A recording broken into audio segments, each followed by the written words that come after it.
Sun and Fun Convention and Fly-In here at Lakeland Regional Airport, Lakeland, Florida. I'm Ben Coleman, one of your hosts for Florida Aviation Network, and we are viewed on www.floridaaviationnetwork.com.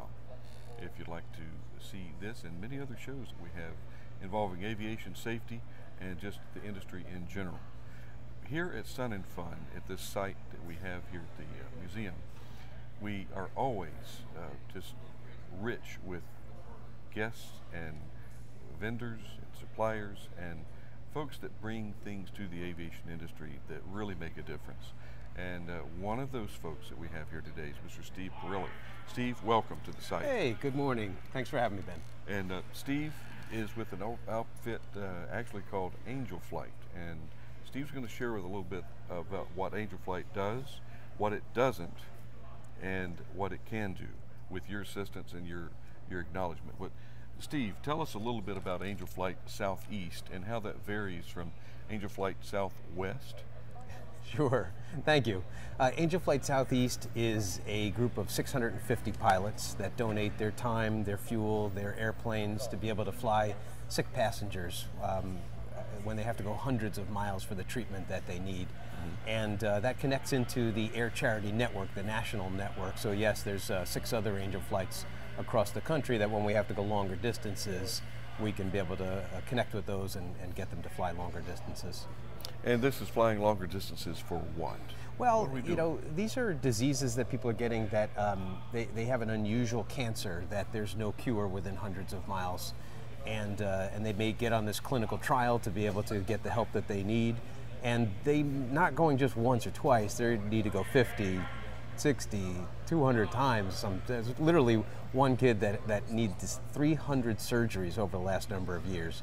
After 35 years old, he's just be able to have solid food for the first time. So these are unusual illnesses.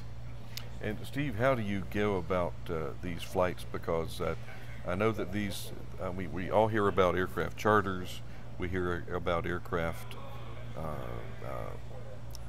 rides. This is not a ride per se, but how does this vary from aircraft charter work or someone who emergency medical services work or anything?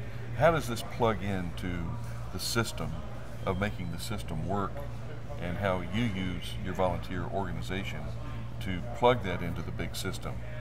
I mean, that's a global question, but I want folks to fully understand how important it is, the services that you provide, and for what cost. Sure. So we never charge at all, and each of those flights are free. It's primarily Part 91 pilots that are flying. You know, every once in a while we're lucky enough to get a charter flight for them under 135 or some other part, but these are private pilots donating their time, their fuel, their airplanes to be able to make this happen. And how do you keep track of the quality and your quality control, and of course what we were talking about before, your safety management of right. how you maintain your quality of service? Primarily we rely on the FAA standards and ask that the pilots are current, you know, with FAA standards and use the same safety guidelines. On top of that, we're ever improving on that. We've actually created a new pilot program, orientation program, in addition to the AOPA Safety Foundation for Volunteer Pilot Organizations. We've created our own, and every pilot now that comes in goes through our own course and our own standards to be able to become an Angel Flight pilot. So this isn't something that just anybody can just walk up and say, hey, I need to go do some flying, do you have somebody I can take somewhere? We believe not only that the standards are a little bit higher than normal, you know, by the FAA standards, but our pilots tend to be fairly experienced pilots in the thousands of hours rather than the hundreds of hours on the whole. Well, and I do have to admit, I try to play dumb for a reason, but I have visited your facility and your tracking system, and your organization is very impressive. Thank you. There at Leesburg, and it's just something that I hope that we can compel our viewing audience, as well as our extended audience, folks that we're going to see this video long after we're off the set here, of what we can do globally to help you do your job. What can we do? Thank you. Well, we're always looking for more pilots, for sure. There are still gaps that we come across. We try to get flights for people, and one isn't available. So if any pilots are out there and watching this, we really would like them to join as well, please. Tell them right there in that camera. Look right Please, there in that camera. Yes. Even with 650 pilots, it's an 80-20 rule. 20% are most active, and there are times when we still need pilots to be able to fill in those missions. So absolutely, please join us. Think about it. Come to our site, angelflightse.org. Take a look at the requirements there and see if you would fit in to become one of our pilots. And Steve, I noticed on the, I commit everything to memory, so this is one of my memory items here. You put Booty B80, looking for pilot. What is Booty B80? That's Booth 80. Oh, okay, I got it now. That's Booth 80. We're Booth 80. We were given a space at Sun and Fun this year, a hangar space there, and we invite pilots and others to stop by our booth at Booth 80 in Hangar B, both because maybe you're interested in finding out more about Angel Flight, or if you are interested, we were given very generously by Stallion 51 a $5,000 flight on a P-51. This is 1 hour of stick time and 1 hour of instruction in which you can fly a P-51 Mustang. So this is on the bucket list of an awful lot of pilots. And wow. I know it's a very exciting thing. The whole audience, a lot of hands just went up. But as a matter of fact, we have two more that want to join the raffle. Well, it's only $20 for a ticket and $6 for 100. So come on by the booth, and we'd love to be able to give you one of the slips to be able to have you join that raffle. Again, Stallion 51 very generously donating it to us. Well, and talking about professionals, you in your own right is a professional, and dealing with the guys at Stallion 51 rank right up there with the top of them as far as professionalism and the P-51 experience. I haven't personally done it. I have been in a P-40 before, though. Two-place P-40, thank you, Kermit Weeks. But the Stallion 51 folks have just always done a phenomenal job.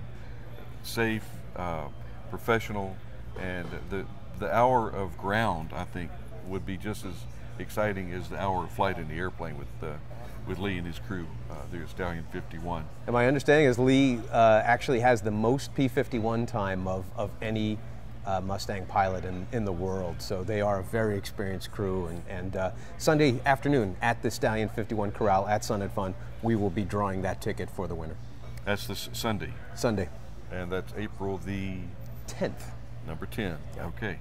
If you're watching this and there's any way to get here to Sun and Fun, this is the type of experience that you can enjoy here on the campus, and meet with folks like Steve, Stallion 51, and a multitude of other folks that rank almost as high up there as Steve does on the professional scale.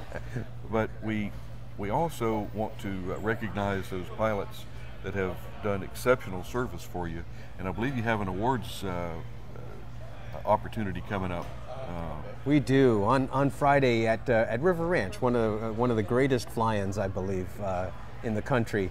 River Ranch in Florida. We'll be recognizing our top pilots of the year in different categories, different regions, as well as rookie and above and beyond if they've done other things other than just being a pilot for us. And these are the guys that fly for us. A lot of them every week are flying for us, so they're incredible, incredible people. And the thing that I noticed, Steve, when I've met some of your pilots and been around your operation, the true spirit of volunteerism is these folks don't do it for the recognition. They do it for the love, and they don't go to get these awards to pound themselves on the chest and show everybody how much flying they've done on behalf of Angel Flight. It's a very mild-mannered and it's a very humble group of guys that do, and gals that do this. It's not just men out there. It's a ladies' world. Believe me, there's a lot of lady pilots with One you. of our top pilots is a female, so she'll be being recognized on Friday as well. But yeah, it's often pulling teeth to be able to get them to talk to a newspaper or even to come to get an award. And while we absolutely are trying to recognize them, what we're trying to do is get press for the the Angel Flight Southeast organization, so we can spread the word about it. It's a fine line that you walk between trying to gather and pull people in, yet not wave the flag so hard that you pat yourself on the back for all the wonderful work you guys do, and all the rewards and the letters. I've seen some of the thank you notes that come back for your organization, your pilots, and not only in a very, very dark period of time in their life, people that have never been in a GA airplane. Right. They've never been in a small airplane, and they have no idea how much not only fun it is, but how small things are as they're looking down and, oh, I think I see my house, and those experiences you just can't get enough of that, and I think that's one thing that keeps guys like us going. Absolutely. It's the hugs. We absolutely love the appreciation that comes from the people. And speaking of appreciation, I really want to thank the Florida Aviation Network for giving us this opportunity to be able to get the word out as well. It's a big help. Well, anything we can do, and we pay all these guys just hundreds and hundreds of dollars a day to be here to help us put this on. Don't we, Keith? Camera 3, he's not listening to me now, okay? But yeah, we have students from across the street, we have students from the general area. Allison. Got it. Perfect. And of course, Jennifer on camera 1. And we've got all sorts of folks helping us here. Bill, Melody, and these folks do it for the same reason. We're trying to get the word out. We're trying to make it compelling. We're trying to keep it interesting. And nothing worse than to be floating around on the internet looking for things to watch. And then something pops up on YouTube and it's dry. We do not keep things dry here at the Florida Aviation Network.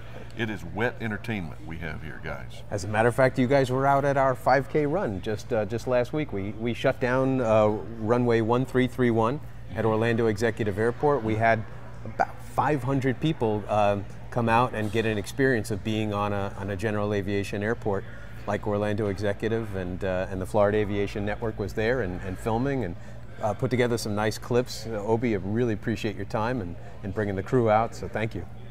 Well, this is just the tip of the iceberg, because Obi, we just had a discussion, as a matter of fact, yesterday. We've noticed that the aging process has really diminished our ability to get things done. So Obi and I have decided to reverse that aging process. So from this day forward, we're going to start getting younger, and we're going to do more and more presentations.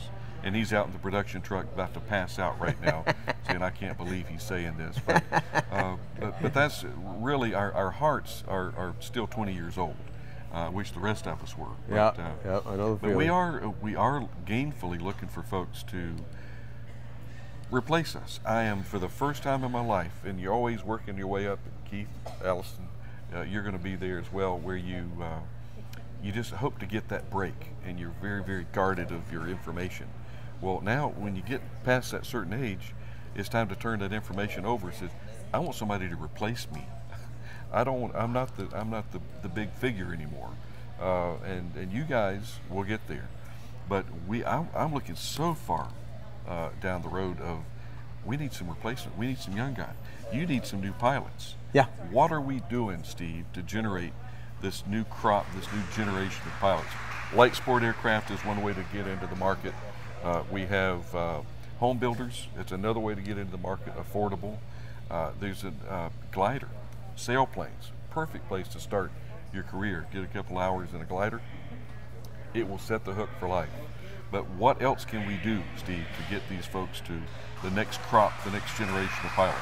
I think one of the ways is to get people inside the fence. I think that 5K run that we had on Saturday was a great example of that. We parked aircraft all on the ramp.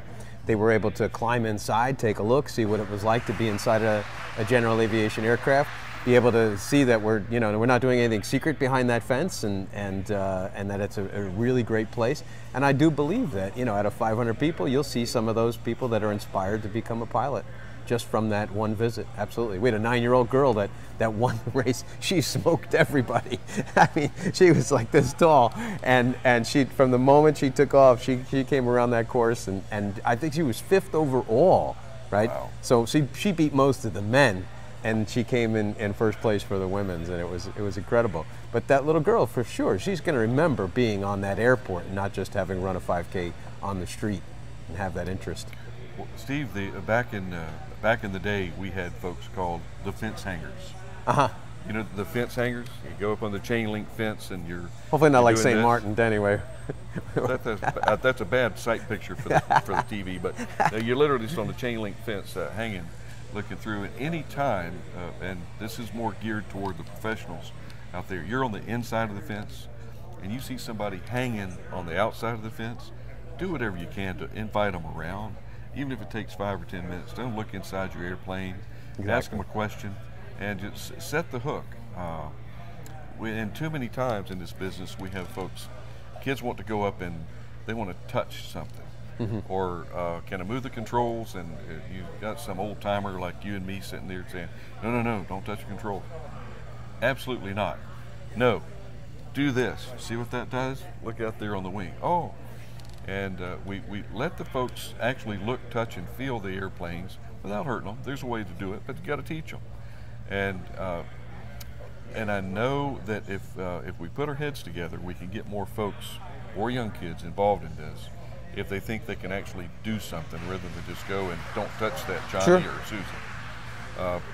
What is the next? What are some things coming up, Steve, as far as you're building the brand? And I know that the brand is excellent, but I'm not going to be satisfied until everybody knows that the Angel Flight program and what it's about. What else do we have coming up down the line? Sure. You know, in the general aviation community, I think it's pretty well known, but if you go out into the rest of the community, it's not known. And in fact, I often say to people, well, I guess it's a good thing you don't know about us. That means you don't have anybody that you know that is that ill. Mm-hmm. But we're continually looking for other ways to be able to get the word out. We have another 5K run inside the fence again at Pompano Beach Airport on May 7th. And I'm a big supporter of Challenge Air as well. I'm the air boss at Fort Lauderdale Executive Airport each year, where we give somewhere around 100 to 125 kids a flight where the family gets in the back. This is a disabled child. Bring them up to altitude and give them the experiences as well. And the look on that child's face when they think that they weren't able to do anything and suddenly they've been empowered by being in the front seat of an airplane, and the look on the family's faces when that child is sitting up there is really incredible. And Steve, we have a few minutes here that we can develop some success stories. Yes, sir. And I know that you've got them tucked away back into your hip pocket speeches, but give us one or two, or as many as we have time for, of some of your success speeches of folks that have gone on and taken some of your flights under unfortunate circumstances and then come back to, you take it from there. You've got to have some success stories. Yeah, sure. One that often comes to mind, and we've put her on the brochure because she's so cute, is Aubrey. And Aubrey was born with a crooked skull. This is a condition that happens every once in a while. And they build a helmet for her to be able to put on her. And Aubrey's mom had to drive her 570 nautical miles, so 600 and something statute miles, each way for just about every week to have that helmet be put on a lathe at a company called Cranial Technologies. And they would put it on 500 miles? 570 nautical miles. Wow.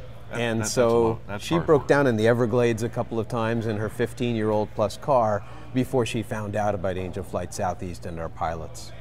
And at that point, they were able to take her, fly her, get that adjustment made on the helmet, put her back in her bed the same night every time. She never had to spend another night out of her home. So it's a perfect example of what our pilots do. And now, no more helmet. After a month or two of getting her balance again, perfectly beautiful girl, you know, her skull is straight and she's walking, you know, perfectly well. You'd never know that she had the condition to begin with. Wow, that's the type of thing that just sends chills up and down your spine when you get success stories like that, and how many lives you touch. Absolutely. With that type of activity. Want another one? Share another one I with could me. go all day. Share another one, please. Sure. So we have a little boy that's in our video recently that we'll be showing at the Pilot Awards Gala. Needed a liver at 1.5 years, and 4 times we flew this little boy down to Miami, and 4 times either he had an infection at the time, he was second on the list for the liver was damaged one time. The 4th time, literally, we called him back mid-flight, was able to call air traffic control, and they graciously let me, call through and ask them to turn the flight around, so at least he didn't get there and find out. But at about 12:30 at night, 12:30 in the morning, sure enough, the 5th time, we got that little boy down there. He got his liver, and he's a healthy, growing boy now. And so those are the kinds of things that our pilots do. Steve, you just touched on something with ATC. What is there any type of call, or are we just using the 98 Bravo or 5 Charlie Bravo? What's your N number? Do the ATC guys know? Yeah, so the FAA recently asked us to change our system with it. We've always been given an NGF, or short for Angel Flight, and we had been using NGF with the last 3 of the tail number. And as an additional precaution in these times, they've asked us to assign the pilot a 4-digit call sign ID. And the first digit is for the region of where we belong, the last 3 are for the pilot himself. So the pilot now is NGF and the 4-digit call sign ID. So now if we needed to figure out who's flying that airplane, it's that person. In the remarks section of their flight plan, they'll be putting it's an Angel Flight mission and their actual tail number. So we have our own call sign IDs. Okay, and are all these flights VFR? No, 93% of our flights are flying under instrument flight rules, and so I think it's 89% of our pilots are flying as instrument pilots. We require it in other states, but it's not required in the state of Florida because we've got mostly good weather here. Okay. And as far as the tag that you mentioned for ATC, how much interaction or does air traffic control know about Angel Flight? First of all, we love air traffic control. I do actually put that in my remarks as a suck up on the on the way places, and I'll let them know I love air traffic control to get extra shortcuts. But air traffic control always takes very good care of us. We were just at the National Air Traffic Controllers Convention. NACA Charitable is a donor to us, and those air traffic controllers, especially in Florida, are just continually giving us shortcuts, 15 degrees left, 15 degrees right, whenever you need it, to give that passenger a smoother ride, to be able to get them there, minutes sooner. We greatly appreciate the help that air traffic control gives us. Okay, we talk about all the good and the accolades. I'm going to venture out there. We haven't discussed this previously, Steve, but what are some of the drawbacks? What are some of the negatives that we could work toward turning around to be in a positive? Do you have anyone that either doesn't fully understand or appreciate what you do, or an opportunity to improve the service, if you will? I know the folks at the FSDO, they work, I'm sure, very hard, delicately to help you with certification issues, any questions on the aircraft or your airmen that you have volunteer. They do a great job. Everybody typically does a good job, but when does the system let you down without really? Pointing a finger at anybody? I can't say it's the system that lets me down. I think it's my appeal earlier, looking for pilots. I think, again, we as a aviation community need to work towards getting that next generation of pilots, because the one thing that will drive us crazy is putting in a flight for somebody and giving them the hope that they're going to have that flight and we can't find a pilot. Ooh, okay. So we really need pilots. We need pilots with airplanes. So those airplanes have to be affordable enough, or the fuel has to be affordable enough, or whatever other reason that somebody's not entering and getting into general aviation. But that's the biggest thing. We still have gaps that are there that are keeping us from filling all of our flights. Okay, and that leads me to the next question of pilots that wannabe pilots flight schools. How many flight schools are aware of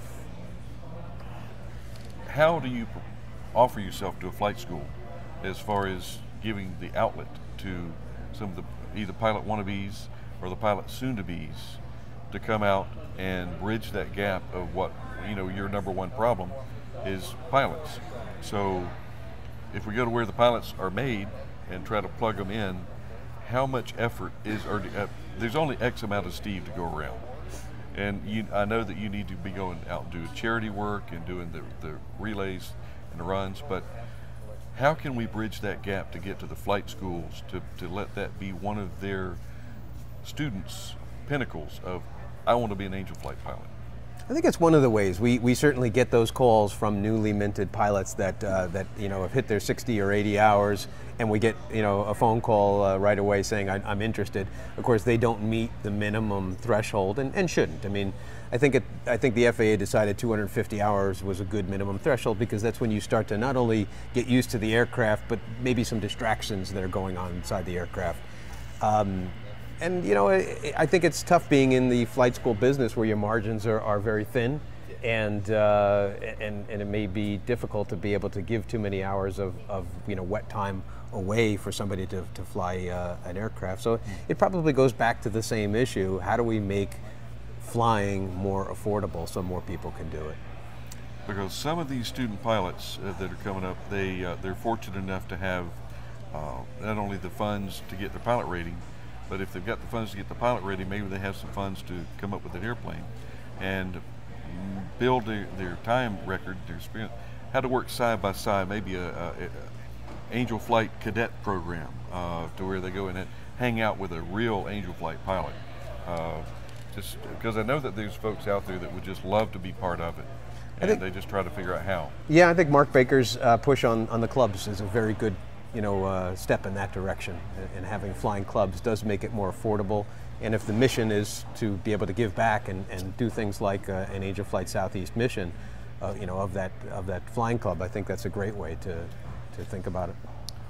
Well, like I said, we've just been kind of trying to come up with different ways to help you, Steve. And thank you, Ben. We do want to thank you for coming and spending a little bit of time here with us. Thank you, sir. And we're going to practice more on this, and we're going to get it right. All right. We're going to get it right as far as the folks helping you fly, and the hopes of getting those people there where they need to be, critically, safely, and affordably for them. And everybody wins. It's a win-win. Thank you for joining us here on this set, and we will talk to you in another interview. Thanks for joining us. See you.